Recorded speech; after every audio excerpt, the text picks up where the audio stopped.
वासुदेवाय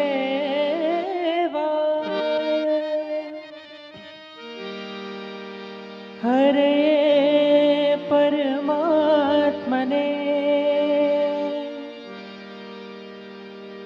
प्रणतक्लेशनाशाय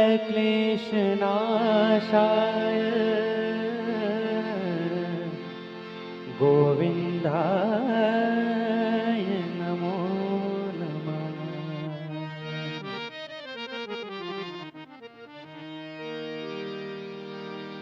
हे कृष्ण गोपाल हरि, हे दीन दयाल हरि, हे कृष्ण गोपाल हरि, हे दीन दयाल हरि, हे कृष्ण गोपाल हरि, हे दीन दयाल हरि। तुम करता तुम ही कारण, तुम करता तुम ही कारण है, परम कृपाल हरि, हे दीन दयाल हरि, हे कृष्ण गोपाल हरि, हे दीन दयाल हरि।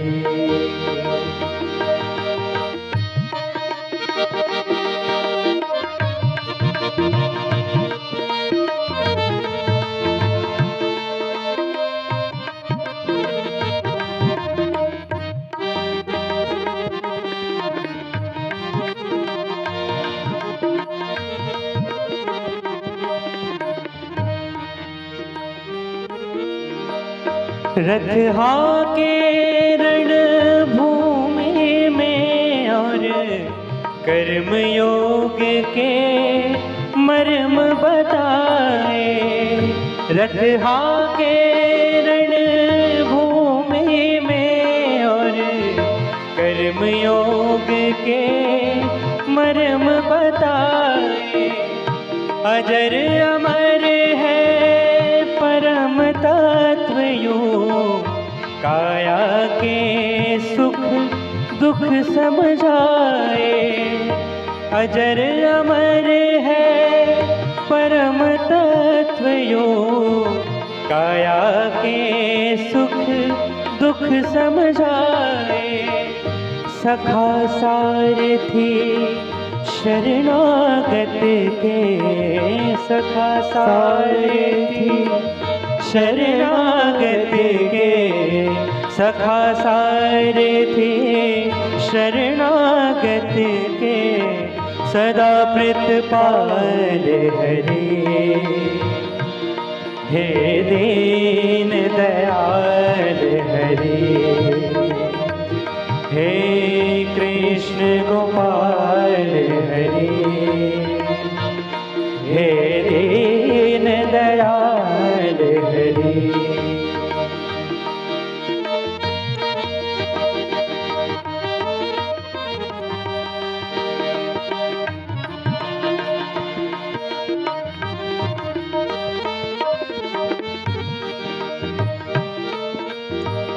शाम के रंग में रंग गई मीरा रस, खान तो रस की खान हुए।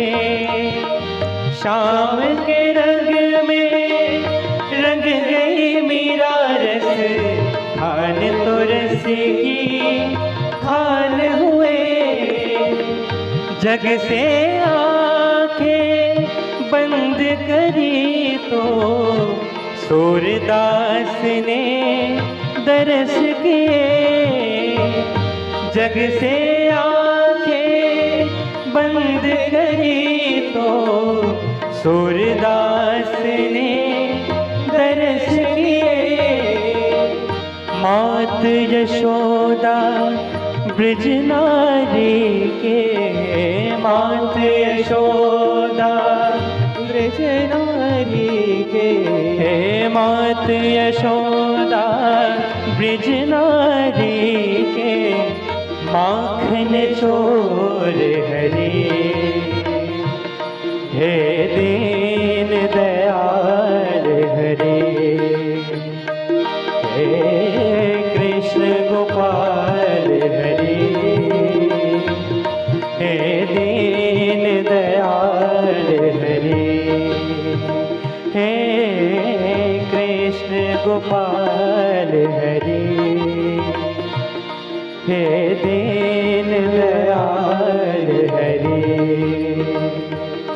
हे दीन दयाल हरे। हे दीन दयाल हरे।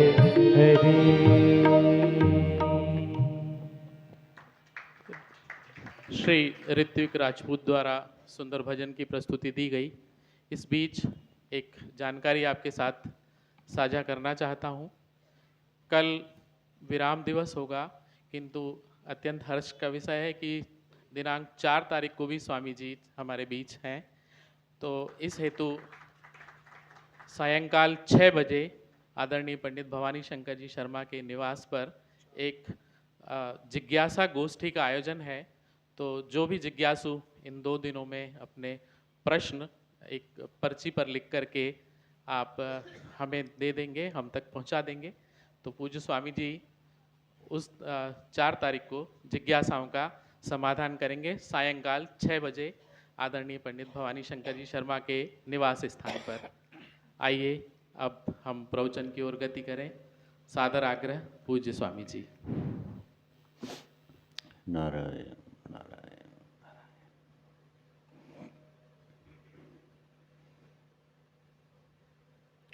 अज्ञानतिमिरान्धस्य ज्ञानाञ्जनशलाकया चक्षुरुन्मीलितं येन तस्मै श्रीगुरवे नमः। वसुदेवसुतं देवं कंसचाणूरमर्दनं देवकी परमानन्दं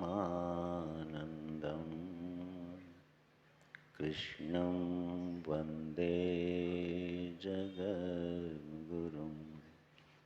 कृष्णं वन्दे जगद्गुरुम्। ओम श्री सद्गुरु चरण कमलेभ्यो नमः। ओम श्री कृष्णाय नमः।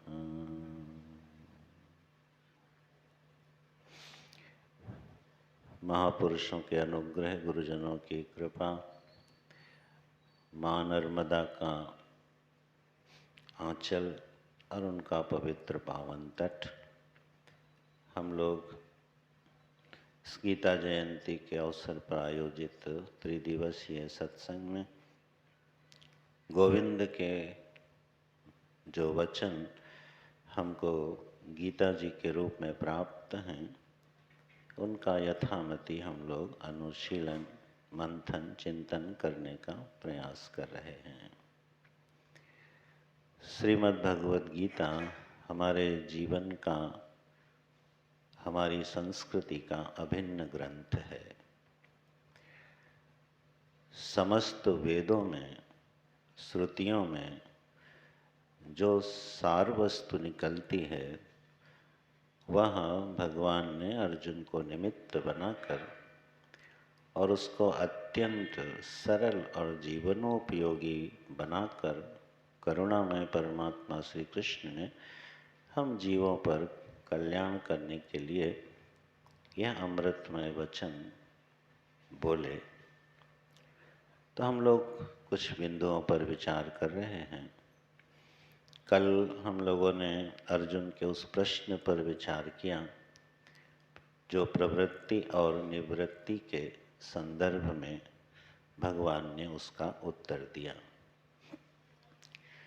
श्रीमद् भगवद गीता जी के संबंध में एक दो बातें ऐसी हैं जो समाज में बहुत प्रचलित हैं, लेकिन वो गीता जी में प्राप्त नहीं होती। जैसे सबसे प्रचलित वाक्य है कि फल की इच्छा मत करो और कर्म करते जाओ। ये बात गीता जी में मुझे तो कहीं मिली नहीं, आपको मिले तो मुझे जरूर बताइएगा। फल की इच्छा के बिना कोई कर्म संभव नहीं होता है, ये हो नहीं सकता, और ऐसा असंभव उपदेश भगवान करेंगे भी नहीं। लेकिन ये बात बहुत प्रचलित हो गई कि मनुष्य को निष्काम होकर के कर्म करना चाहिए। ये बात गीता जी में आपको कहीं मिलेगी नहीं, बल्कि इसका ठीक उल्टा मिलता है कि अरे मनुष्यों, तुमको अपने कामना की पूर्ति कैसे करनी चाहिए, उसका विधान क्या है, इसका तो भगवान ने बोला है, हम उस पर चर्चा करेंगे। तो कामना रहित होके जीवन में कर्म संभव नहीं है। हाँ, जहाँ भगवान ने कामना शून्यता की बात की है वो ज्ञानी की स्थिति है। प्रजहाति यदा सर्वान् कामान् पार्थ मनोगतान् आत्मन्येवात्मना तुष्टः तस्य प्रज्ञा प्रतिष्ठिता। तो यह जहाँ कामना शून्यता की बात है उस पर बहुत ध्यान दीजिएगा।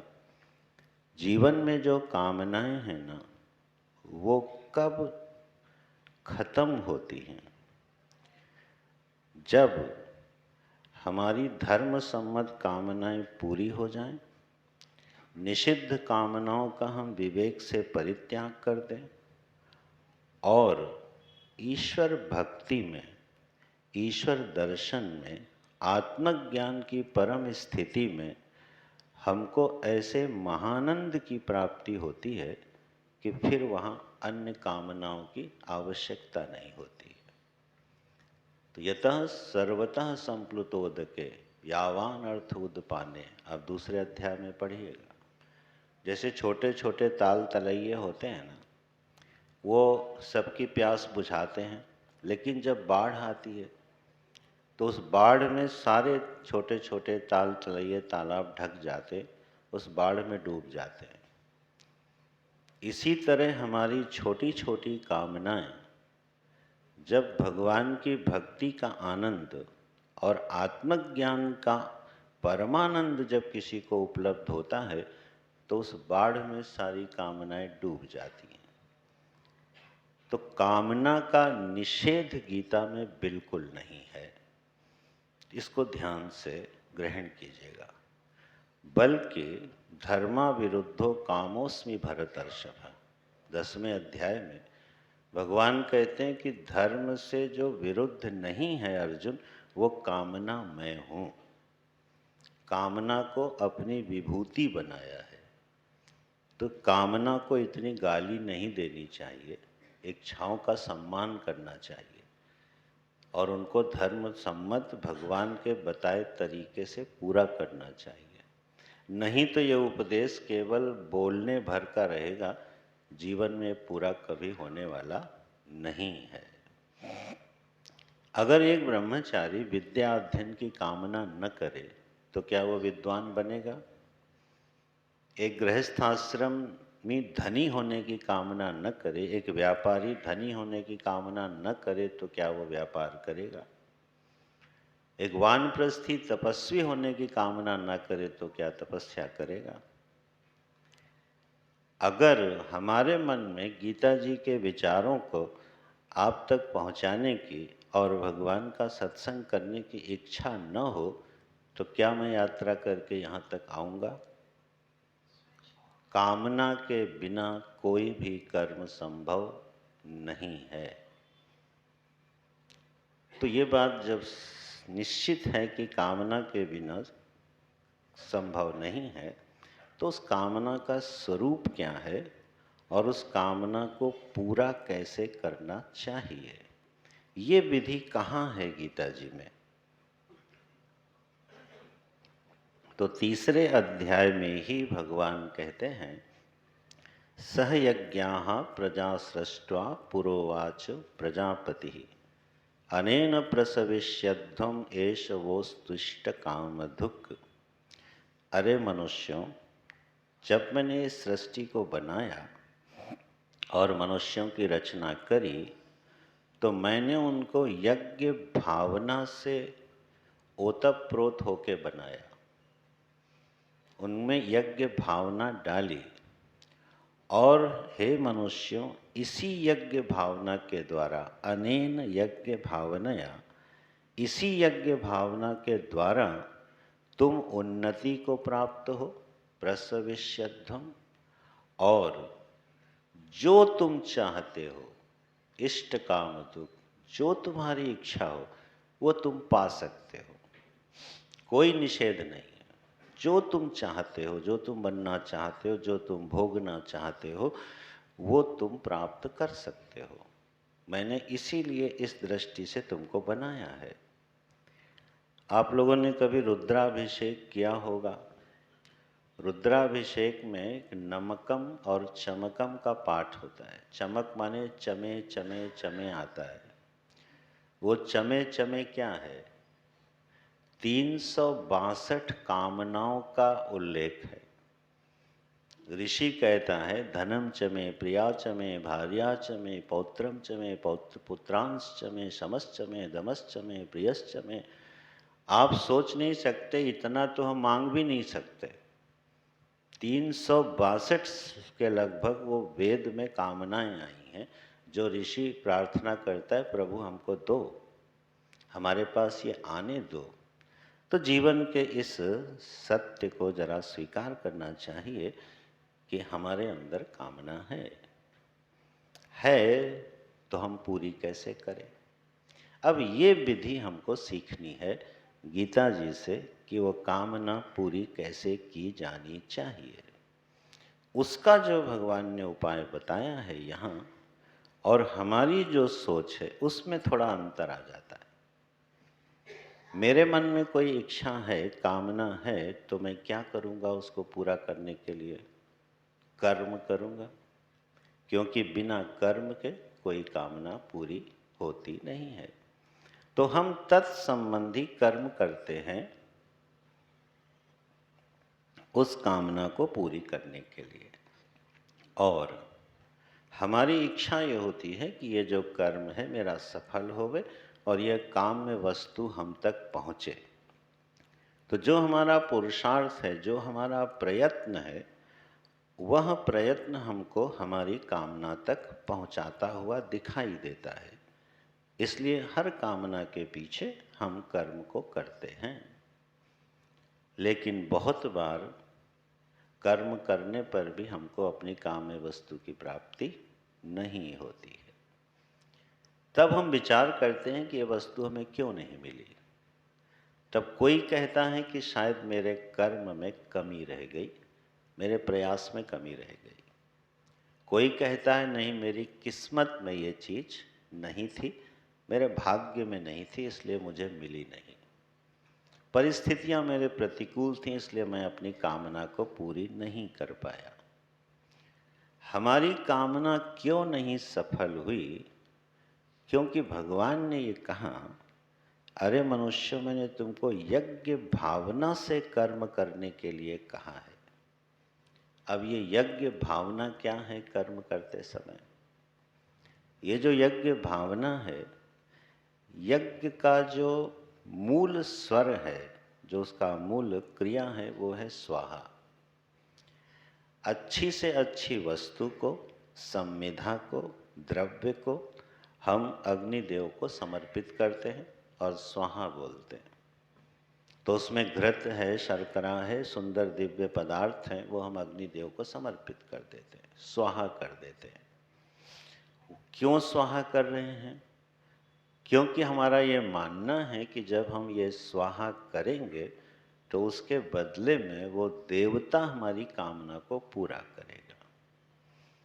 तो उस देवता को हम एक आहुति देते हैं और वह आहुति इस कामना से देते हैं कि वो देवता हमारी कामना को पूरी करेगा। और वो करता भी है अगर विधि सम्मत तरीके से किया जाए। इस मूल स्वर को जरा पूरे गीता जी के संदर्भ में आगे के श्लोकों में पकड़ लीजिए कि अगर हमको जीवन में प्रेम चाहिए तो प्रेम देने से प्रेम मिलता है। हमें जीवन में जो चाहिए, आप देखना जब आप स्वाहा करते हो तो वो आपको मिलता है। बिना स्वाहा किए, बिना दिए किसी को कुछ मिलता नहीं है। अब यह बात सुनने में हमारी गणित से विपरीत लग सकती है। मान लो मुझे धन चाहिए और हमसे कहा जाए कि तुमको धन देने से धन मिलेगा, तो साधारण गणित के बाहर है कि मैं धनाभिलाषी हूं तो मुझे धन देने से कैसे धन मिलेगा। भगवान ये सूत्र समझाते हैं कि ऐसा होता है और तुम करके देखो। दुनिया का सबसे धनी आदमी कौन है? आपने बिल गेट्स का नाम सुना होगा। दुनिया का सबसे धनी आदमी है और अपनी संपत्ति का 90% वो क्या करते हैं? दान कर देते हैं। अभी हमारी गणित से बाहर है कि कोई आदमी अपनी संपत्ति का 90% दान कर रहा हो और वो दुनिया का सबसे धनी आदमी हो, कैसे हो सकता है? उसको तो कंगाल हो जाना चाहिए था। तो जरूर कोई गणित काम कर रहा है, जरूर कोई विधान काम कर रहा है।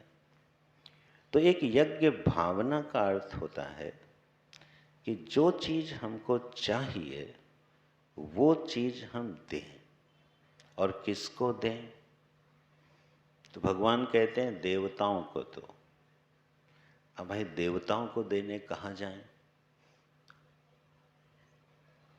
अगर सारे काम हवन करने से पूरे होने लगे तो फिर हर कामना के लिए हवन ही करना पड़ेगा। विद्यार्थी को विद्या अध्ययन चाहिए तो वो क्या करे? हवन करे। तो ये तो बात नहीं बनी। हवन करने से तो सारी कामना पूरी नहीं होती है। तो देवता किसको कहते हैं, इसको ध्यान से सुनिएगा। सनातन धर्म की जो संस्कृति है उसमें देवताओं को हमने क्या कहा? हमारे 33 करोड़ देवता हैं। और इस बात का बड़ा मजाक उड़ाया जाता है कि हिंदुओं के कितने देवता हैं? 33 करोड़। ये अगर एक एक देवता का पूजन करें तो पूरे जीवन में सारे देवताओं की पूजा नहीं कर पाएंगे। लेकिन ये 33 करोड़ जो देवता कहे गए हैं, इनका श्रुति में, वेदों में क्या स्वरूप है? देवता कहते किसको हैं? जो हमारे ऊपर अनुग्रह करता है। उन अनुग्रहकारी जो शक्तियां हैं उनका नाम है देवता। जैसे लोक व्यवहार में भी जब हमारे ऊपर कोई अनुग्रह करता है, हमारी मदद करता है, हम पर कृपा करता है, तो हम क्या कहते हैं? ये आदमी नहीं, देवता है। देवता किसको कहा गया? जो अनुग्रह करे, जो हमारे ऊपर कृपा करे। इसलिए हमने कहा माता पिता क्या है? देव है। मातृदेवो भव, पितृदेवो भव, आचार्य देवो भव। ये क्यों देव हैं? क्योंकि ये अनुग्रह करते हैं। ऐसे इस ब्रह्मांड में 33 शक्तियां हैं जो इस पूरे ब्रह्मांड पर अनुग्रह कर रही हैं। जैसे भगवान सूर्य हैं, इनको हमने देवता कहा। सूर्य देवता, इनको मर्द देते हैं, पूजा करते हैं। क्यों? क्योंकि सूर्य देव पूरी सृष्टि पर एक अनुग्रह करते हैं। अपनी रश्मियों से इस जगत का पोषण करते हैं, प्रकाश देते हैं, समुद्र से जल उठाते हैं, बादल बनाते हैं, वृष्टि करते हैं। तो सूर्य क्या हो गए? देव हो गए। चंद्रमा क्या हो गए? देव हो गए। क्यों? पुष्णामि चाओ सधी सर्वाः सोमो भूत्वा रसात्मका। मैं रस रूप होके चंद्रमा की किरणों से औषधियों को पुष्ट करता हूँ। तो चंद्रमा होके वो शीतल किरणें देते, वनस्पतियों को पुष्ट करते। हमने वायु को देवता कहा, उसकी पूजा की। पृथ्वी को देवता कहा। तो ऐसे 33 प्रकार की शक्तियां हैं और एक एक शक्ति के करोड़ों करोड़ों सामर्थ्य है, इसलिए वो 33 करोड़ हो गई। आप गिनने मत बैठ जाना, आपको किसी शास्त्र में 33 करोड़ देवताओं की लिस्ट नहीं मिलेगी। 33 देवता हैं और एक एक देवता की कोटि कोटि विभूतियां हैं। जैसे एक राजा है और उस राजा के अनेक गुण और महिमा हैं, ऐसे इन 33 देवताओं की करोड़ों विभूतियां हैं, जिसको हमने कहा है 33 करोड़ देवता। अब हमें पूजन किसका करना है, स्वाहा किसको करना है, देना किसको है, तब हमारी इस उपासना पद्धति में, जीवन पद्धति में हमारे भगवान वेदव्यास जी ने और ऋषियों ने सारे देवों का विधान करने के लिए पूरे वर्ष में पूजन के उत्सव बनाए हुए। इस तिथि को इनका पूजन करो, इस तिथि को इनका पूजन करो, बरगद को पूजो, आंवले को पूजो, पीपल को पूजो, नदियों को पूजो, सूर्य को पूजो। पूरे वर्ष में आप देखिए कि कितने उत्सव मनाए जाते हैं। तो इन देवताओं का जब हम पूजन करते हैं, उनका अर्चन करते हैं, तो उनका हमको अनुग्रह मिलता है, उनका हमको आशीर्वाद मिलता है और उसके कारण हम जीवन में सफल होते हैं। यह सूत्र जीवन में सफल होने का अनिवार्य अंग है। इसकी उपेक्षा करके हम शायद सफल हो जाएं, समृद्ध भी थोड़े हो जाएं, तप आदि के बल से सुखी नहीं हो सकते। तो भगवान ने ये कहा कि अरे मनुष्यों, अगर तुम अपनी कामना पूरी करना चाहते हो तो तुम सृष्टि को देना शुरू करो, और जितना तुम दे पाओगे उतना मैं तुमको समृद्ध करूंगा। और यह सूत्र जिसकी समझ में आ गया, वो न केवल समृद्ध होता है बल्कि सुखी होता है। और इसको अपने जीवन में, लौकिक व्यवहार में कभी प्रयोग करके देख लीजिएगा। आप जानबूझ करके 2-4 लोगों का अपमान करो, ठीक, परीक्षण के लिए, और वो अपमान आपके पास बहुत जल्दी लौट के आने वाला है। किस रूप में कैसे लौटेगा आपको पता नहीं, लेकिन आप तक वो लौट के आने वाला है, ये पक्की बात है। तो अगर यह सिद्धांत बिल्कुल सही है और अनुभव पर खरा उतरता दिखाई देता है, तो हम फिर सृष्टि को क्या देंगे? हम सृष्टि को वही देंगे जो हम चाहते हैं। अब हम सुख चाहते हैं तो हमें क्या करना पड़ेगा? सुख देना पड़ेगा। और सुख देने के लिए आपको पूरी सृष्टि को पूजन करना पड़ेगा, ठीक। तो यह जो देने का स्वर है, ये जब हम अच्छी तरह से इसको, इस सूत्र को पकड़ लें, तो हमें वो हर चीज बड़ी सुविधा से प्राप्त होने लगती है जो हम जीवन में चाहते हैं। और जो जीवन में हम नहीं चाहते हैं अपने लिए, वो हम दूसरों के लिए कभी ना करें। आत्मना प्रतिकूलानि परेशान न समाचरेत, बोला है भगवान व्यास जी ने। गीता में भगवान ने कहा है, आत्मौपम्येन सर्वत्र समम पश्यति अर्जुन। अपनी उपमा से जरा देखो तुम इस जगत को, इस जीवन को, तो जो तुम दोगे वो तुमको प्राप्त होवेगा, ठीक है।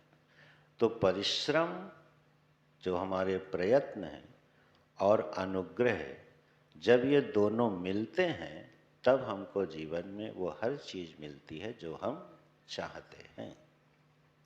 तो यह जो यज्ञ भावना का एक स्वर बज रहा है, इसको पकड़ कर इस सूत्र को आगे बढ़ाएं। और गीता जी में, पूरी गीता जी को अध्ययन करने के बाद हमारे कृष्ण कठोर कहाँ हुए हैं, उनकी वाणी में कठोरता कहाँ आई है, तो वो 3रा अध्याय मुझे मिला, जहाँ भगवान ने साधारण भाषा में कहें तो ऐसा गरियाया है हम जीवों को, और इतनी कठोर भाषा में गरियाया है कि गीता जी में इससे कठोर वचन मिलता नहीं। कहीं मूढ़ा कह देंगे, कहीं नष्टान कह देंगे। गीता जी में क्या कहते हैं?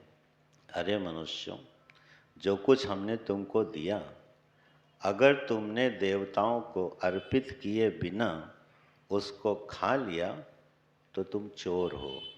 श्लोक पढ़ा है ना, स्ते ने बस, तुम चोर हो। और इतने से ही संतोष नहीं हुआ, बोले जो केवल अपने लिए जीता है ना, वो पापी अपना पाप खाता है। भुंजन्ति ते ये तु अघम पापाः ये पचन्ति आत्म कारणात्। जो केवल अपने लिए जीता है, अपने सुख के लिए जीता है, अपने स्वार्थ मात्र के लिए जीता है अर्जुन, वो पापी है और मानो अपने पाप ही खा रहा है। और जो दूसरों को दिए बिना भोग लगाता है, भोग करता है, वो चोर है, वो दूसरों का हक छीन लेता है। इतने नाराज हैं भगवान इस जीव के ऊपर। हमारे गोस्वामी जी ने स्वर पकड़ा, सुर नर मुनि सबकी यह रीति, स्वार्थ लाग करें सब प्रीति। अब यहाँ भगवान के वचन से, उपदेश से और हमारी वृत्ति से देखिए विरोध हो रहा है, क्योंकि हम स्वार्थी हैं। और गोस्वामी जी ने तो स्पष्ट घोषणा कर दी कि सुर नर मुनि सब के सब स्वार्थी हैं। तो भैया बचा कौन जो स्वार्थी नहीं है? बोले सब स्वार्थी हैं, ये बात सही है, स्वयं के अर्थ की सिद्धि चाहते हैं, ठीक है ना, लेकिन अपने स्वार्थ की सिद्धि के लिए वो मार्ग क्या चुनते हैं? मुनि क्या मार्ग चुनता है? मुनि जो मार्ग चुनता है वो वंदनीय हो जाता है, और भोगी जो मार्ग चुनता है वो निंदनीय हो जाता है। तो स्वार्थ की वृत्ति नैसर्गिक है, ये बात सही है, लेकिन कभी इस पर भी ध्यान दीजिएगा, छोटी छोटी बातों पर ध्यान दीजिए तो गीता जी बड़ी जल्दी हृदय में प्रवेश करती हैं। जीवन में देने का सुख बड़ा है कि भोगने का सुख बड़ा है? सोच के देख लीजिए। देने का सुख जो है वो अनंत है और भोगने का सुख बहुत अल्प है। मान लीजिए कोई मिष्ठान्न पदार्थ है, सुंदर द्रव्य पदार्थ है, हमने बनाया, उसको आप कितना खा सकते हो? और अगर आप बांटने चलो तो सारे भंडार भी कम हो जाएंगे। तो बांटने का जो सुख है, देने का जो सुख है, वो लेने के सुख से बड़ा है कि नहीं है? और ये परिभाषा समझ में आ जाएगी तो आप समझना देने के सुख से सुखी होने लगेंगे, और ये गीता जी का सूत्र पकड़ में आ जाएगा, सहयज्ञाः प्रजाः सृष्ट्वा। अच्छा, हम दे के ही सुखी होते हैं, ये बात हम अपने जीवन में करते हैं, सभी मनुष्य करता है। जब आप अपने पुत्र का पालन पोषण करते हैं, उसको अच्छी एजुकेशन देते हैं, तो आप बताइए आप उसको अपना सर्वस्व देते हैं कि नहीं देते? अपना सुख देते हैं, अपना धन देते हैं, अपना समय देते हैं कि नहीं? और वो देने में आपको सुख होता है कि दुख होता है? जब एक किसान सारे दिन मेहनत करके और एक फटा कुर्ता पहन के शहर में पढ़ने वाले अपने बच्चे के लिए एक अच्छी शर्ट खरीद के भेजता है, तो उस किसान को दुख होता है कि सुख होता है? तो इसका मतलब वो किस बात से सुखी है? दे के सुखी है कि ले के सुखी है? दे के सुखी है। और हम भी देते हैं, क्योंकि बिना दिए आप रह ही नहीं सकते हो, ये संभव नहीं है। आहरण और विसर्जन ये बिल्कुल नैसर्गिक नियम है, और इसमें हमने कहीं भी बाधा बनी तो दुखी होंगे। जैसे भोजन है, आहरण करते हैं, विसर्जन होता है, उस आहरण और विसर्जन के मध्य में हमारा शरीर पुष्ट होता है। अब इसमें से हम आहरण को रोक दें या विसर्जन को रोक दें तो शरीर नष्ट होगा कि नहीं होगा? तो लेना और देना ये पूरी समष्टि में है। आगे भगवान कहेंगे एवं प्रवर्तितम चक्रम, पूरा जगत परमात्मा का बनाया हुआ बड़े आराम से दे रहा है, ले रहा है, दे रहा है, ले रहा है, ये चल रहा है और हम भी दे रहे हैं। गलती कहाँ पर हो रही है? हमारे जीवन का सुख हमसे दूर क्यों जा रहा है? क्योंकि हम उनको देते हैं जिनको हम अपना मानते हैं, जिनमें मेरी ममता फंसी है। उनको देने में हमें बड़ा सुख होता है, और जहाँ हमारी ममता नहीं है वहाँ देने में कोई खास मजा आता नहीं है। यही चूक हो रही है। जहाँ केवल ममता है वहाँ आप आउट ऑफ द वे जाके देते हो, जो नहीं देना चाहिए वो दे देते हो, गलती करते हो, क्योंकि वहाँ ममता फंसी हुई है। उसके लिए आप सब कुछ छोड़ देते हो, दे सकते हो, लेकिन पूरे जगत को जब देने की बात आती है, हम लोगों से पता नहीं कहाँ चूक हो गई। अभी मैं सायंकाल माँ नर्मदा का दर्शन करने जाता हूँ, तो निश्चित रूप से जब गए प्रणाम किया तो गंदगी तो आप समझते ही हो, उस पर निर्माल्य, कागज, पुत्र सब तैर रहा है, ठीक है ना। कहाँ गलती हो रही है? हम अपने घर को साफ रखना चाहते हैं, सड़क को गंदा रखने में हमें कोई दिक्कत नहीं है। ये चूक हो गई। दुखी होना पड़ेगा, पक्का दुखी होना पड़ेगा, समाज को दुखी होना पड़ेगा। बल्कि ज़्यादा मैं उधर नहीं जाता हूँ, यूरोप में आप लोग कुछ लोग गए होंगे, आपने देखा होगा उन्होंने गीता भले ना पढ़ी हो लेकिन किसी अंश में जी रहे हैं। चाहे वो सामाजिक भय से जी रहे हो, दंड के भय से जी रहे हो, व्यवस्था के भय से जी रहे हो, वो विषय अलग है। लेकिन वो आदमी अपना घर एक बार गंदा रख सकता है, सड़क गंदी कभी नहीं करेगा, कभी नहीं करेगा। नदी कभी गंदी नहीं करेगा वो, और इसलिए वो स्वच्छ हैं, स्वस्थ हैं और एक बेहतर भौतिक धरातल पर एक बेहतर जीवन जी रहे हैं, इसमें कोई संदेह नहीं है। हम लोग पता नहीं क्यों चूक जाते हैं। घर को साफ रखो, घर का कूड़ा उठा के कहीं भी फेंक दो, इससे हमें कोई फर्क नहीं पड़ता है। और ये भूल जाते हैं कि जिस सड़क पे फेंका है उसी पे आपको चलना है, जिस नदी में आपने कूड़ा फेंका है उसी में आपको स्नान करना है। तो ये जो यज्ञ की भावना है, भगवान ने यहाँ देवता शब्द लिया, और देवता का अर्थ मैंने बताया सृष्टि पे अनुग्रह करने वाली शक्तियाँ। तो नर्मदा जी सृष्टि पर अनुग्रह करने वाली एक देवी है।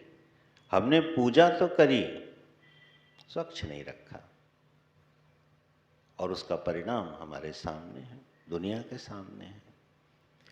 तो यह जो सृष्टि है, इसको भगवान कह रहे हैं पूजा करो, इसका सम्मान करो, इसको अपना हिस्सा दे दो, तो ये तुम्हें पलट के इतना देगी कि संभाल नहीं पाओगे। और यही स्वर हमसे चूक गया। आपने भागवत में बेन की कथा सुनी होगी। महाराज पृथु का पुत्र, बेन के पृथु के पिता जो बेन थे, वो बेन बड़ा दुष्ट राजा हुआ, बहुत दुष्ट राजा हुआ।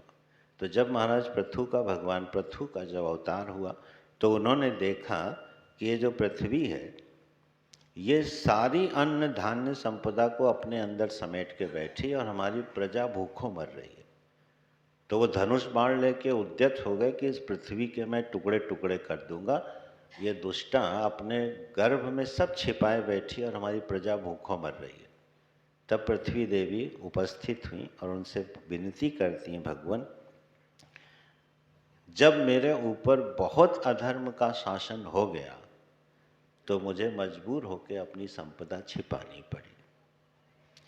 आप मेरे से धर्म सम्मत तरीके से सब कुछ दोहन कर लो। और फिर उस पृथ्वी ने देवताओं को, ऋषियों को, राजाओं को, मनुष्यों को, असुरों को सब कुछ खोल दिया और उस पृथ्वी से सबने अपना दोहन किया। तो यह जो प्रकृति है ना, जब यह पूजित नहीं होती है तो ये संकुचित हो जाती है। ये हमें पता भी नहीं चलता और हम दुखी होते हैं। हम आपदाएं झेलते हैं।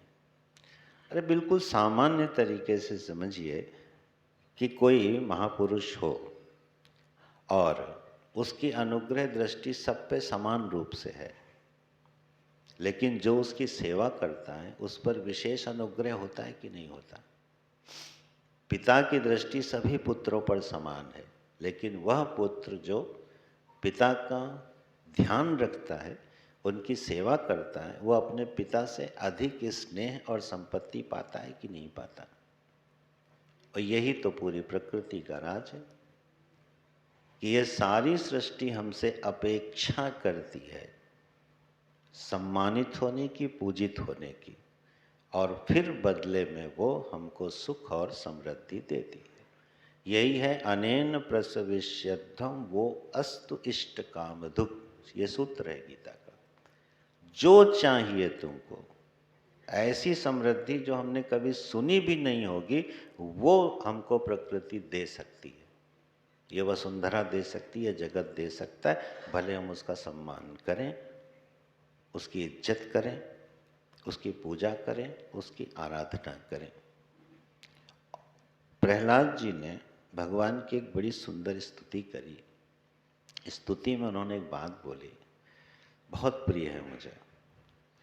बोले जो ये दर्पण होता है ना, दर्पण में जब हम अपना मुख देखते हैं, चेहरा देखते हैं, और उस दर्पण में जो चेहरा दिखाई दे रहा है उसका आपको श्रृंगार करना हो तो आप टीका किसको लगाओगे?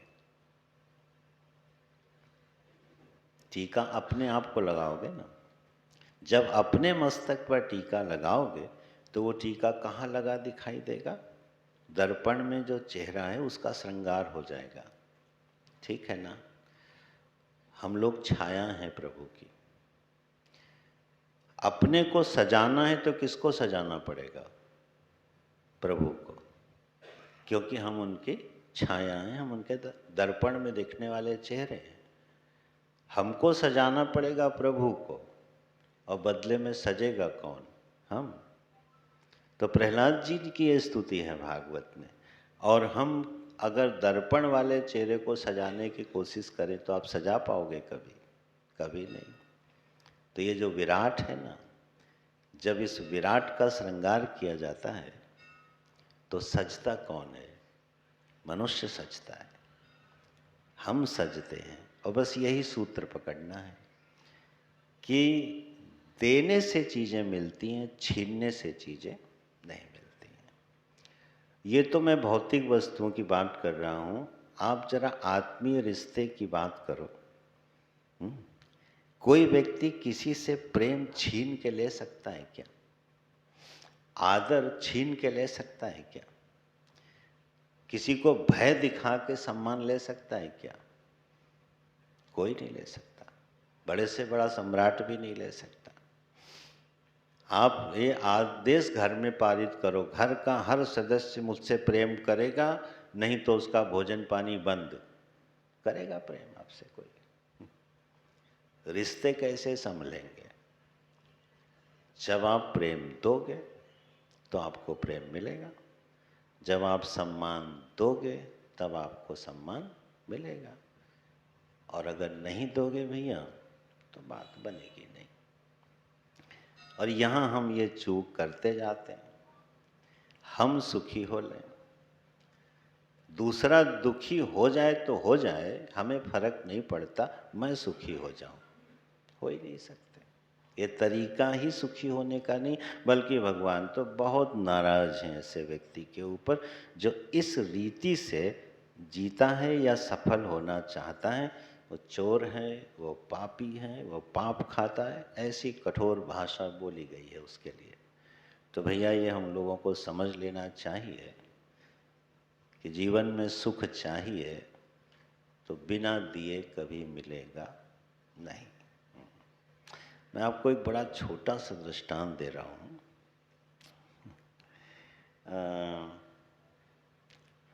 स्नान करते हैं जब हम लोग, तो कई बार बाल्टी में पानी को छोड़ दिया, पानी बह रहा है, और हम साबुन आदि का अगर इस्तेमाल करते हैं तो उतनी देर नल खुला है और पानी बह रहा है। पानी प्रचुर मात्रा में है, आपके पास उपलब्ध है, वो पानी बह रहा है और आप स्नान कर रहे हो, वो पानी आपने वेस्ट किया। कहीं न कहीं फंसोगे जहां आपको पानी नहीं मिलेगा। मेरा पक्का अनुभव है ये। कहीं न कहीं फंसोगे आप और आपको पानी नहीं मिलेगा, भले 24 घंटे 36 घंटे आपको फंसना पड़े। क्यों? क्योंकि वो पानी आपने वहाँ वेस्ट किया है, वो पलट के आने वाला है। ये प्रकृति बड़े विधान से चलती है, यहाँ सब लौट के आ जाता है, कुछ भी छूटने वाला नहीं है। तो कितनी सावधानी चाहिए जीवन में, अगर सुखी होना है और समृद्ध होना है तो इस यज्ञ भावना के स्वर को जरा पकड़ लिया जाए तो हम उन सभी कामनाओं को पूरी कर सकते हैं। और अर्जुन, जरा इस पूरी सृष्टि पर ध्यान दो। अन्नात् भवन्ति भूतानि पर्जन्यात् अन्न संभवः यज्ञात् भवति पर्जन्यः। ये जो सूत्र दिया है ना, यहाँ पर फिर भगवान ने बड़े कठोर वचन बोले। बोले अर्जुन, ये जो चक्र मैंने तुमको सृष्टि का बताया ना, एवं प्रवर्तितम चक्रम ना अनुवर्तयति है यह स अघायु इंद्रियाराम मोघम पार्थ सजीवति। मैं कह रहा हूँ इससे कठोर वचन मुझे गीता जी में मिला नहीं कि भगवान भी इतना कठोर बोल सकते हैं। बोले जो इस चक्र का मेरे पालन नहीं करता है अर्जुन, पूरी सृष्टि मेरे बनाए विधान का पालन करती है, ये मनुष्य नहीं करता। और जो नहीं करता है वो पापी है और वो इस धरती पर बेकार में जीवित है। मोघम पार्थ सजीवति, वो धरती पर बोझ है। कौन बोल रहा है? भगवान। फिर दोबारा मनुष्य बनने वाले नहीं हो, ये पक्की बात है। अब ये जो हमारी सृष्टि है जिसको भगवान ने एक चक्र बताया, जरा इसके स्वर को, इसके संगीत को देखिए। यहाँ सब नियम से आबद्ध हो करके परमात्मा के बनाए विधान से अपना कार्य कर रहा है। कर रहा है कि नहीं कर रहा? बीज को आप डालो तो बबूल का बीज डालो तो बबूल का वृक्ष आता है, अंकुरित होगा, अपनी गति से बढ़ेगा। बबूल का मन हो जाए कि हम बबूल कांटा नहीं पैदा होंगे, हम आम बन के पैदा होंगे, हो सकता है? नहीं हो सकता, बंधा हुआ है। अपनी गति से बढ़ेगा। नदी जो है अपनी गति से बढ़ती है, सागर में मिलती है, जल की वृष्टि होती है, बादल बनते हैं। पूरे चक्र को सृष्टि के ध्यान से देखिएगा, सब एक प्रभु के बनाए हुए विधान से बंधे हुए अपना काम कर रहे हैं। वो इस चक्र को तोड़ते नहीं, वो लेते भी हैं और देते भी हैं, और लेते कम है, देते ज़्यादा है। वृक्ष जो बड़ा होता है वो हमसे क्या लेता है? पृथ्वी से पोषण लेता है, सूर्य से ऊर्जा लेता है, भगवान की वायु से श्वास लेता है, उससे बड़ा हो जाता है। और बड़ा होने के बाद वो वृक्ष जड़ सहित एक एक पत्ता पूरी मनुष्य जाति के काम आता है। वृक्ष से बड़ा परोपकारी नहीं दिखता कोई। उसकी लकड़ी, उसके पत्ते, उसके फल, उसके फूल, उसका जीवन किसके लिए आ जाता है काम? हम मनुष्यों के लिए। वो पूरा वृक्ष अपना जीवन लेता है और अपने आप को विसर्जित कर देता है। ये है प्रभु का चक्र। सब एक दूसरे के काम आ रहे हैं। परस्परम भावयन्ता श्रेयो परम अवाप्स्यथ, यही मार्ग है। तो सारी सृष्टि तो इस तरह से कार्य में लगी हुई है। हमारे साथ क्या प्रॉब्लम हो गई? मनुष्यों के साथ क्या समस्या हो गई भाई? मनुष्यों के साथ समस्या ये हो गई कि भगवान ने हम लोगों को एक विशेषाधिकार दे दिया कि हम भगवान के बनाए नियम को मान भी सकते हैं और नहीं भी मान सकते हैं। यह सुविधा केवल और केवल हम मनुष्यों के पास है। आप पूरी सृष्टि को ध्यान से देख लीजिए। नदी चाहे कि हम मार्ग बदल दें, आज नदी का मूड आ जाए कि हम जरा शहर के भीतर से घूमते हुए निकलेंगे तो क्या दशा होगी। आज तक कोई नदी शहर के भीतर से घूमती अपनी मर्जी से दिखी? जब तक कि हमने ना छेड़ा हो, नहीं दिखी। हर चीज अपनी व्यवस्था से काम कर रही है। यहाँ एक सूत्र ध्यान दीजिएगा कि क्रिया में और कर्म में अंतर क्या होता है। क्रिया में और कर्म में, क्रिया जो होती है वो सहज रूप से होती है और कर्म जो है कर्ता करता है। जैसे मान लो हम श्वास ले रहे हैं, श्वसन क्रिया हो रही है, इसको कर्म की संज्ञा नहीं मिलेगी, ये क्रिया है। श्वास का लेना, श्वास का छोड़ना, ये एक सहज क्रिया है। लेकिन प्राणायाम करना कर्म हो गया। श्वसन क्रिया है लेकिन प्राणायाम कर्म है। क्रिया जो होती है वो बिल्कुल सहज रूप से होती है, वहाँ कोई विधि निषेध नहीं होता। और ध्यान रखिएगा, इसलिए वहाँ कोई पाप पुण्य नहीं होता। श्वास लेने का कोई पुण्य नहीं बनता, ठीक है। ये कोई हम श्वास लेने का काम कर रहे हैं तो इसका कोई पुण्य पाप बनेगा, नहीं बनता, क्योंकि ये क्रिया है। और पूरी सृष्टि में सब क्रिया कर रहे हैं, कर्म कोई नहीं कर रहा, कोई कर्म नहीं कर रहा। नदी, वृक्ष, सूरज, समुद्र, सागर, पृथ्वी, ये सब क्रियाशील हैं, लेकिन इनमें किसी का कर्म नहीं बन रहा है। जैसे जंगल में पशु है, ठीक है, अब वो सिंह है, उसको भूख लगी, अब रात को 2 बजे भूख लगी, उसने किसी को मारा और खा लिया, तो आप कहोगे कि इसने मध्य रात्रि में खाने का अधर्म किया? कोई पाप लगेगा उसको? या एक छोटा सा नन्हा सा हिरण का बच्चा है, उसको भूख लगी, उसने खा लिया, हम कहेंगे अरे छोटे से बच्चे को भी नहीं छोड़ता है। तो सिंह ने जो उस बच्चे की हत्या की, उसको कोई पाप लगा क्या? हत्या रूपी क्रिया तो हो रही है ना, पाप क्यों नहीं लगा? क्योंकि वो सब के सब क्या हैं? क्रियाएं हैं, प्रकृति से आबद्ध और निबद्ध हैं, उनका कोई फल नहीं बनता। लेकिन हम मनुष्यों को भगवान ने ये बड़ी सुविधा दे दी है कि आपको भूख लगी हो, ठीक है, और घर में आपके मेहमान आने वाला हो, अतिथि आने वाला हो, गुरु आने वाले हों, आचार्य आने वाले हों, और आपको बहुत तेज भूख लगी हो, आप क्या करोगे? प्रतीक्षा करोगे ना। क्यों? उनको आना, एक मर्यादा है कि बड़े लोगों का आगमन हो तो पहले उनको भोजन कराना चाहिए। अब ये कर्म हो गया, ये सत्कर्म हो गया। तो मैं एक शास्त्रीय परिभाषा बताता हूँ कर्म की। कर्तृत्व पूर्वक कर्ता के द्वारा की हुई विधि निषेधात्मक क्रिया का नाम कर्म है। थोड़ा मैं जानबूझ के जटिल कर रहा हूँ, इसका भी स्वाद लेना चाहिए। कर्ता के द्वारा, कर्ता कौन है? मैं, काम करने वाला।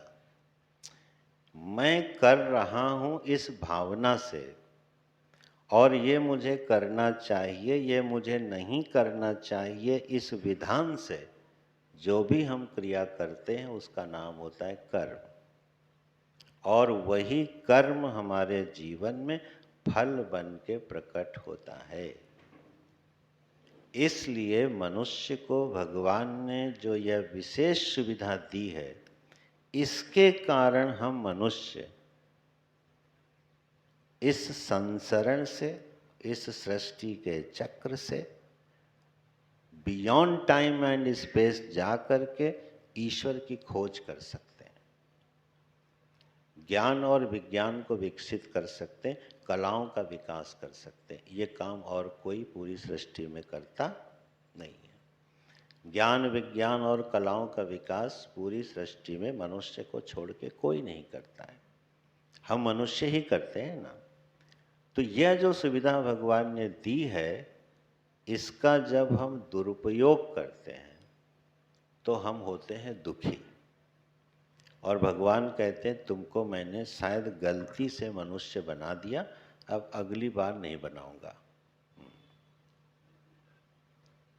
तुमको हमने मनुष्य बना के भेजा था कि तुम मेरे इस चक्र को समझोगे, तुम मेरे इस चक्र को पुष्ट करोगे, अपने जीवन को सुखी और समृद्ध करोगे, इस विज्ञान को समझोगे। और अगर तुमने ऐसा नहीं किया तो शायद तुमने अपना जीवन बेकार कर दिया। मोघम पार्थ सजीवति। कल हम जो बात कह रहे थे, हमारे जीवन का एक लक्ष्य होना चाहिए, और लक्ष्य बनाने की सुविधा केवल मनुष्य को प्राप्त है और किसी को प्राप्त नहीं है। कोई भी प्राणी इस पूरे ब्रह्मांड में 84 लाख योनियों में अपने लक्ष्य का निर्धारण नहीं कर सकता, और इसीलिए मनुष्य जन्म को कीमती माना जाता है। दुर्लभ तन ये जो मानुष का कहा है, संतों ने कुछ सोच के कहा है। इतने बड़े ब्रह्मांड में इतने सारे योनियां हैं, इतने शरीर और आकृति हैं, परमात्मा ने किसी को सुविधा नहीं दी है कि वो अपना लक्ष्य चुन सके जीवन में। यह लक्ष्य हम मनुष्य ही चुनते हैं। ठीक है, तो कल जो हम लोग थोड़ी बात कर रहे थे कि हमारे जीवन का लक्ष्य क्या होना चाहिए, है ना। तो जीवन के कुछ छोटे छोटे लक्ष्य होने चाहिए और एक परम लक्ष्य होना चाहिए। छोटे छोटे जो लक्ष्य होते हैं ना, उनको हम स्वधर्म कहते हैं, उनको हम कर्तव्य कहते हैं। और जो परम लक्ष्य है वो है ईश्वर की प्राप्ति, परमानंद की प्राप्ति। ये दोनों लक्ष्य हमको अपने जीवन में बना के चलने चाहिए, तब तो मनुष्य जीवन की एक सीढ़ी शायद हम ऊपर आए, फिर अगला जन्म मनुष्य का हो तो एक सीढ़ी ऊपर आए और धीरे धीरे परमात्मा तक पहुंच सकते हैं। ये स्टेपिंग स्टोन है ये मनुष्य का शरीर। हमारे पूज्य गुरु जी एक बात बोलते रहे लास्ट में। किसी ने उनसे निराश होकर कहा कि हमने बहुत सत्संग सुना, श्रवण किया, लेकिन अभी तक मैं अपनी वृत्तियों पर नियंत्रण नहीं कर पाया, मेरा अहंकार भी शिथिल नहीं हुआ, और चीज़ों को मैंने समझा तो लेकिन जी नहीं पाया। तो गुरु जी ने कहा इसमें निराश होने की कोई बात नहीं है। जिस दिन इस धरती से विदा हो और ये एहसास हो जाए कि जब हम इस धरती पर आए थे और जिस सीढ़ी पर खड़े थे, अगर उससे अगली सीढ़ी पर भी खड़े होकर हम शरीर छोड़ रहे हैं तो भगवान का बड़ा अनुग्रह है। इस जन्म में तुमने समझा ना, और ये पश्चाताप हो रहा है या ये ग्लानि हो रही है कि ये मैं जी नहीं पा रहा हूँ, ये स्टेपिंग स्टोन है। ये जीवन में एक सीढ़ी, हम आगे बढ़ गए। इसमें निराश नहीं होना है कि हम शास्त्र को जी नहीं पा रहे। एक दिन में कोई परमहंस नहीं हो जाता, एक दिन में कोई अवधूत नहीं हो जाता। ये यात्रा है शनई शनई, लेकिन यात्रा सरकार थोड़ी ऊपर जा रही है कि नहीं जा रही है, या नीचे जा रही है। तो एक सीढ़ी हम ऊपर चढ़े कि नहीं चढ़े, ये कैसे पता चलेगा?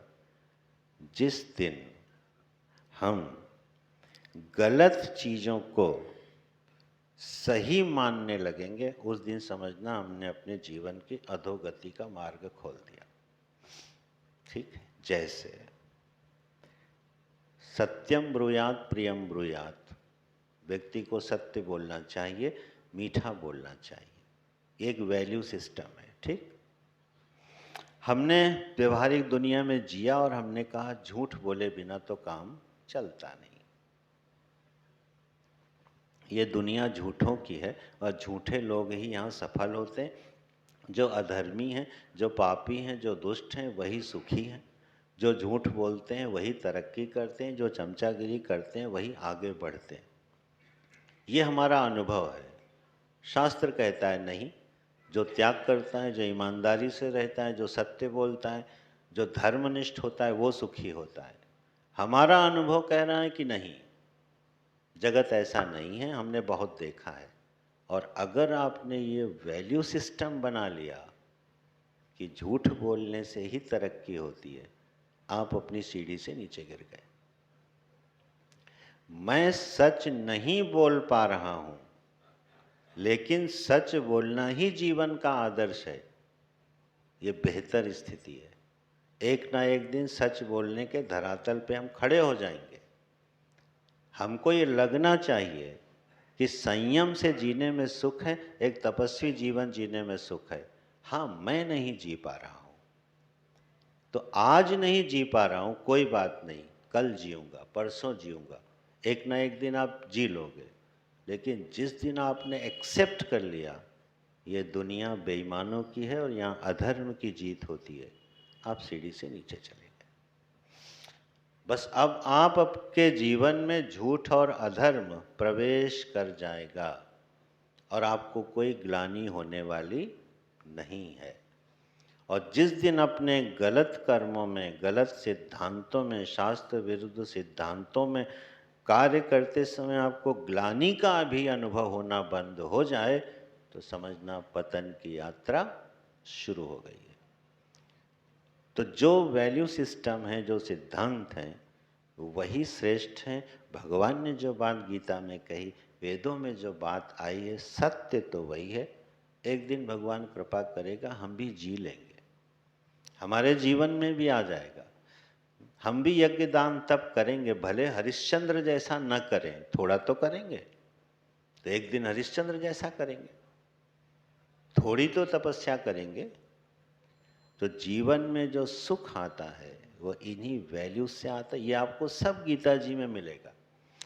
12वें अध्याय में गुण पढ़िएगा, जहाँ भक्तों के गुण बताए हैं। 13वें अध्याय में वो 29 गुण बताए हैं जो ज्ञानियों के लिए हैं, वो सब पढ़िएगा। ये वैल्यू सिस्टम है गीता में भगवान के बताए हुए, सत्य यही है। जैसे लोग बहुत बड़े आराम से कहते हैं ना, ईमानदारी का जमाना नहीं है। तुम्हारे गुरुजी इस पर बड़े प्यारी बात बोलते रहे। बोले अच्छा एक बात बताओ, ईमानदारी का जमाना नहीं है, मान लिया, तुमको अपना नौकर ईमानदार चाहिए कि नहीं चाहिए? तुमको रसोईया ईमानदार चाहिए, तुमको ड्राइवर ईमानदार चाहिए? जिसका जमाना ही नहीं है वही चीज तुमको क्यों चाहिए भाई? हमको नौकर, ड्राइवर, मित्र, पड़ोसी सब ईमानदार चाहिए, और जमाना किसका है? बेईमानी का। ये कैसी बात उल्टी है? भाई जिसका जमाना है तुम भी वही रखो। आपको बताऊं, अंडरवर्ल्ड के जो माफियाज हैं उनका वैल्यू सिस्टम हमारे वैल्यू सिस्टम से बहुत हाई होता है। वो अगर किसी की सुपारी ले लेंगे तो मारेंगे जरूर। हाँ, पैसा लेंगे तो मारेंगे जरूर। क्यों नहीं मारा? तो मार्केट में क्रेडिट गई, उनकी अपनी मार्केट में क्रेडिट गई। कुछ व्यापारी लोग भी बैठे होंगे, पर्चियों पे भी काम होता है कि नहीं? ये सब दृश्य भगवान ने दिखाए हैं। छोटी छोटी पर्चियां होती हैं और कई कई लाख की होती हैं। अगर वो पर्ची गई तो 10 लाख गया, उसको वो लोग पेटी बोलते हैं। 10 पेटी गए। मैंने एक दिन देखा पर्ची किसी व्यापारी के यहाँ, स्वामी जी जो पर्ची आप देख रहे हैं ना, ये 10 पेटी की है, ये गई तो 10 लाख गए। केवल वो पर्ची जाएगी और एक आदमी आपको 10 लाख रुपए दे देगा। कितनी ईमानदारी है काम में? बेईमानी का काम भी ईमानदारी से चलता है, सोच के देख लेना। तो जमाना किसका? ईमानदारी का कि बेईमानी का? सच का कि झूठ का? यही चीज पकड़ना है। और ये जो सुख है ना, जिसको भगवान हमें देना चाहते हैं, गीता जी का जो मूल प्रयोजन है, गीता जी का जो मूल संदेश है कि भगवान हमको सुखी बनाना चाहते हैं। कैसे हम सुखी रहें? आत्मज्ञान के धरातल पर कैसे सुखी रहें, उपासना के धरातल पर कैसे सुखी रहें, और व्यवहार के धरातल पर कैसे सुखी रहें। गीता जी का जो कर्म योग है ना, ये बड़ी विशिष्ट देन है भगवान की। वेदों में ये सूत्र नहीं मिलता, मिलता है बड़े सूत्र रूप से मिलता है, भगवान ने उसको गीता में प्रकट किया है। कर्म जो है वो बंधन का कारण होता है। क्यों? वो सुख देगा या दुख देगा, ठीक है। भगवान ने इसी कर्म को योग बना दिया। बोले यही कर्म अर्जुन तुम योग बना लो तो ये कर्म योग हो जाएगा और ये तुमको परम सुख देगा, संसार से पार कर देगा, परमानंद की ओर पहुंचा देगा। कर्म को कर्म योग बनाने की कला ये गीता में सिखाई है भगवान ने। ठीक है, नहीं तो कर्म क्या करेगा। मान लो हम कर्म को कर्म योग न बनाए, ठीक है, हम अपना काम ठीक से करते रहें, तो उसमें हानि क्या है। बोले उसमें हानि ये है कि सुख और दुख, सुख और दुख यही चलेगा जीवन भर। थोड़ा विचार कीजिए, क्या हमारे जीवन का लक्ष्य ये है कि हम सुखी होते रहें, दुखी होते रहें, सुखी होते रहें और दुखी होते रहें और ये शरीर छोड़ के चले जाएं? Is there anything beyond it? क्या कोई ऐसा जीवन है जो सुख और दुख से ऊपर उठा हुआ है? बस वहां गीता जी आपको ले जाना चाहती है। सुखी होना, कर्म के द्वार से सुखी होना पूरी तरह संभव नहीं है, संभव नहीं है। क्यों? क्योंकि कोई कर्म निर्दोष नहीं होता। हर कर्म में दोष है और दोष है तो वो दुख रूपी फल जरूर लाएगा लाएगा। तो जो भी हम कर्म करते हैं वो या तो हमें सुख देगा या तो हमें दुख देगा। हमारे मानव सेवा संघ के एक पूज्य स्वामी जी हैं, शरणानंद जी, शायद आप लोगों ने नाम सुना हो, बड़े मौलिक चिंतनकार हुए। बोले अच्छा बताओ, दुनिया में सारे संकल्प किसी के पूरे होते हैं? नहीं होते। सारे संकल्प जो सोचे वही पूरा हो जाए ऐसा होता है दुनिया में? पूरे जगत में नहीं होता। अच्छा, एक भी संकल्प पूरा ना हो ऐसा भी किसी के साथ होता है क्या? किसी के साथ नहीं होता। भिखारी से लेके सम्राट तक सबके सारे संकल्प पूरे हो जाएं ये संभव नहीं है, और किसी का एक भी संकल्प पूरा ना हो ये भी संभव नहीं है। बोले ठीक। तो बोले कुछ संकल्प सबके पूरे होते हैं और कुछ पूरे नहीं होते, और संकल्प पूरे होने पर सुख मिलता है और नहीं पूरे होने पर दुख मिलता है। तो भिखारी से लेके सम्राट तक सब एक ही धरातल पर हो कि नहीं? ये उनका साम्यवाद था। सुखी होना है और दुखी होना है, सुखी होना है और दुखी। भगवान गीता में कहते हैं बच्चा ऐसी बात नहीं है, तुम्हें सुखी होना है, सुखी से ज़्यादा और सुखी होना है, फिर और सुखी होना है, और फिर इतना सुखी हो जाना है कि जीवन में दुख कभी आए नहीं, उसको मोक्ष बोलते हैं। तो ये मार्ग जो है ना सुख से सुख की ओर ले जाता है, और कर्म जीवन में सुख का कारण बन जाता है। कब? जब वो कर्म योग बन जाता है। ये बड़ी विशिष्ट देन है भगवत गीता की कि हम कर्म को कर्म योग बना लें। कर्मेंद्रिय ही कर्म योगम असक्तः सह विशिष्यते, वो विशेष हो जाता है। थोड़ी चर्चा करेंगे कल इस पे, आज थोड़ी सूत्र बात कर लेते हैं। कर्म जीवन में कर्म योग कब बनता है?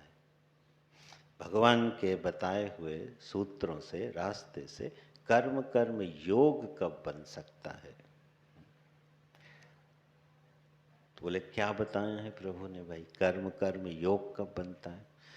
बोले कर्म कर्म योग तब बनता है जब वह कर्म मेरे लिए किया जाए। ये भगवान कहते हैं, मयि सर्वाणि कर्माणि संन्यस्य अध्यात्म चेतसा निराशी निर्ममो भूत्वा युध्यस्व विगतज्वरा। ऐसे बहुत सूत्र गीता में आपको मिलेंगे जहाँ एक आधार दे रहे हैं क्या?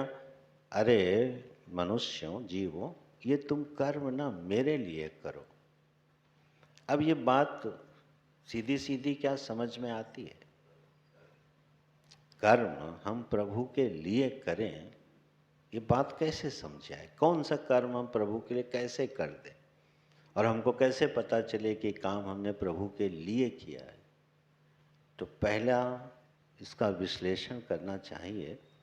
पहले ये सोचिए कि क्या कोई काम मनुष्य किसी दूसरे के लिए करता है कि सारे काम अपने लिए करता है? अगर वो सारे काम अपने लिए करता है तो कर्म योग तो सधने वाला है नहीं। तो क्या किसी दूसरे के लिए भी काम किया जाता है? बिल्कुल किया जाता है।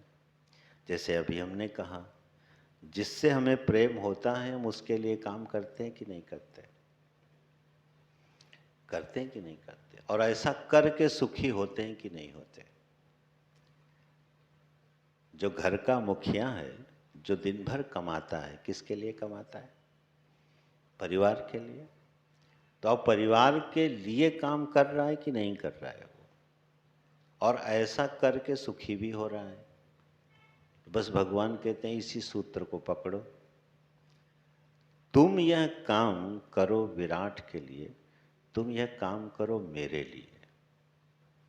और ये सूत्र पकड़ लोगे तो हर कर्म तुमको सुखी बना देगा, कर्म कर्म काल में तुमको सुखी बना देगा। बस ये काम जो है तुम मेरे लिए करो। बोले भगवान थोड़ा और समझाओ। चलो अच्छा, परिवार से हटो। जिनके जीवन में गुरु हैं, जब वो आश्रम जाते हैं और आश्रम की सेवा करते हैं, गुरु की सेवा करते हैं, तो किसके लिए करते हैं? गुरु के लिए करते हैं ना। गुरु की प्रसन्नता के लिए काम करते हैं। मुझे बड़ा सुखद आश्चर्य होता है, जो बच्चे अपने घर में एक गिलास पानी भी उठा के नहीं पीते हैं, वो आश्रम में आके झाड़ू लगा के प्रसन्न होते हैं। तो मैं सोचा व्हाट इज़ द डिफरेंस? ये बच्चा अभी घर लौटेगा तो ये गिलास पानी उठा के पीने वाला नहीं है, इसको बिस्तर पे चाहिए, झगड़ेगा उसके लिए। और यहाँ वो छीन छीन के कह रहा है कि मुझे काम बताओ। वो मंदिर में झाड़ू लगा के खुश है, वो पौधों में पानी डाल के खुश है। क्यों भाई? लड़का तो वही है ना, घर में वो ऐसा क्यों नहीं करता और आश्रम में आके ऐसा क्यों कर रहा है? कहीं ना कोई तो बात है ना। उसके दिमाग में, उसके मन में, उसकी बुद्धि में एक वैल्यू सिस्टम सेट हो गया। ये हमारे गुरु हैं, ये हम पर अनुग्रह करते हैं, हमको शिक्षा देते हैं, हमारा हित चाहते हैं, और अब वो उसके लिए काम करना शुरू कर देता है। ठीक है, तो हम किसके लिए काम करने में खुश होंगे? जो हमारा हित चाहेगा, जो हमारा सुख चाहेगा, जो हमारी केयर करेगा, आप उसके लिए बड़े खुशी खुशी जीवन दे दोगे। ठीक है ना। और जो आपसे प्रेम न करे, आपका सुख भी न चाहे, आप पे ध्यान भी न दे, आप उसके लिए मजबूरी में काम करोगे, करना पड़ा, और नहीं तो बिल्कुल नहीं करोगे। कर नहीं सकते, घर में नहीं कर सकते आप। जो पिता अपने पुत्र की केयर नहीं करता, वो पुत्र बहुत दिनों तक पिता की सेवा नहीं कर सकता, उसको रिस्पांस नहीं दे सकता। तो हम किसके लिए काम करने को तैयार होते हैं? जो हमारा हितैषी हो। अब बताओ, परमात्मा से बड़ा कोई हितैषी हो सकता है?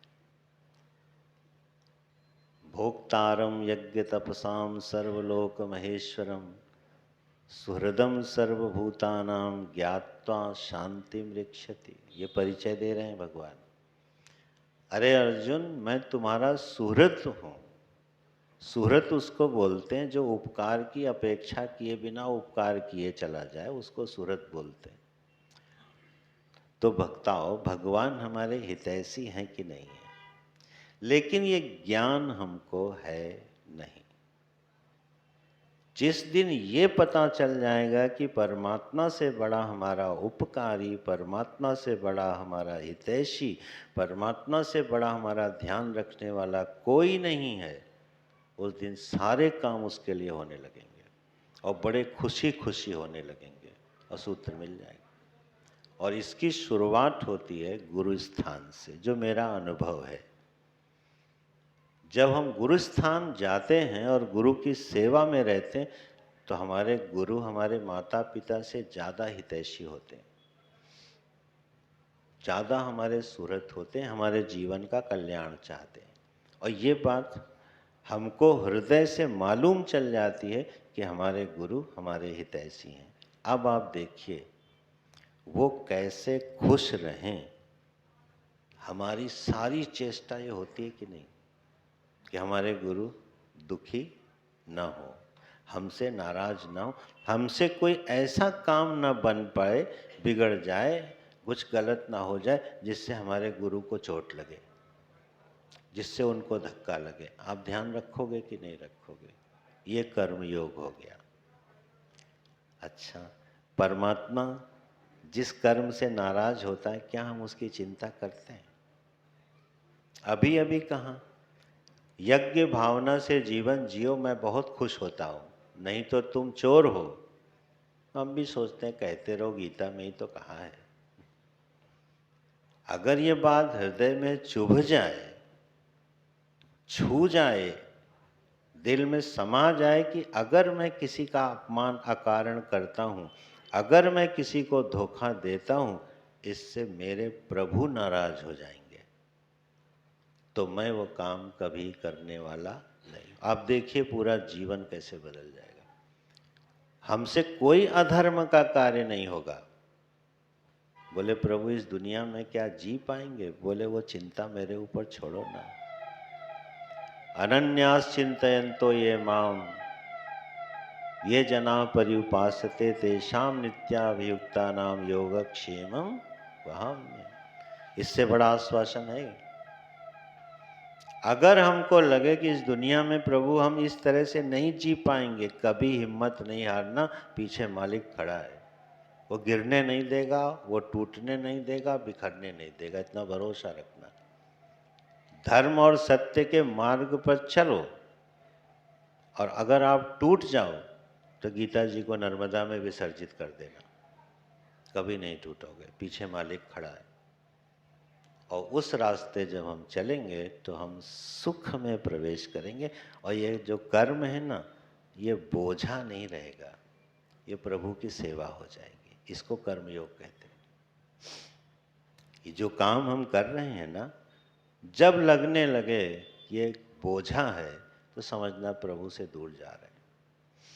नौकरी बोझा लगने लगे, व्यापार बोझा लगने लगे, परिवार का पालन पोषण बोझा लगने लगे, समाज में जीना बोझ लगने लगे, तो समझना गीता नहीं समझी ना।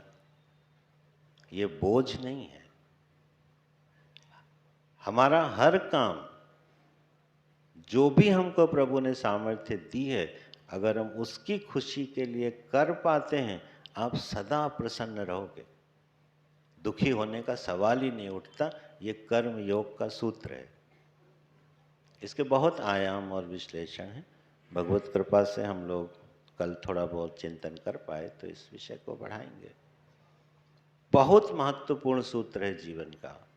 कर्म कर्म योग में बदल जाए, बस जीवन की यात्रा सुधर गई। हम भगवान की गीता को पकड़ लिए, फिर तो वो हमको ज्ञानी भी बना देंगे, भक्त भी बना देंगे, योगक्षेम भी संभाल लेंगे, आनंद मूर्ति बना देंगे। निर्द्वंद और चिंता विनिर्मुक्त जीवन होगा इसी जगत में रहते हुए, सिर्फ ये सूत्र पकड़ में आ जाए तो फिर इन्हीं संदेशों को हम लोग कोशिश करते हैं चिंतन करने के। अब आरती करते हैं, आज की कथा को प्रारंभ करते हैं। नारायण नारायण नारायण।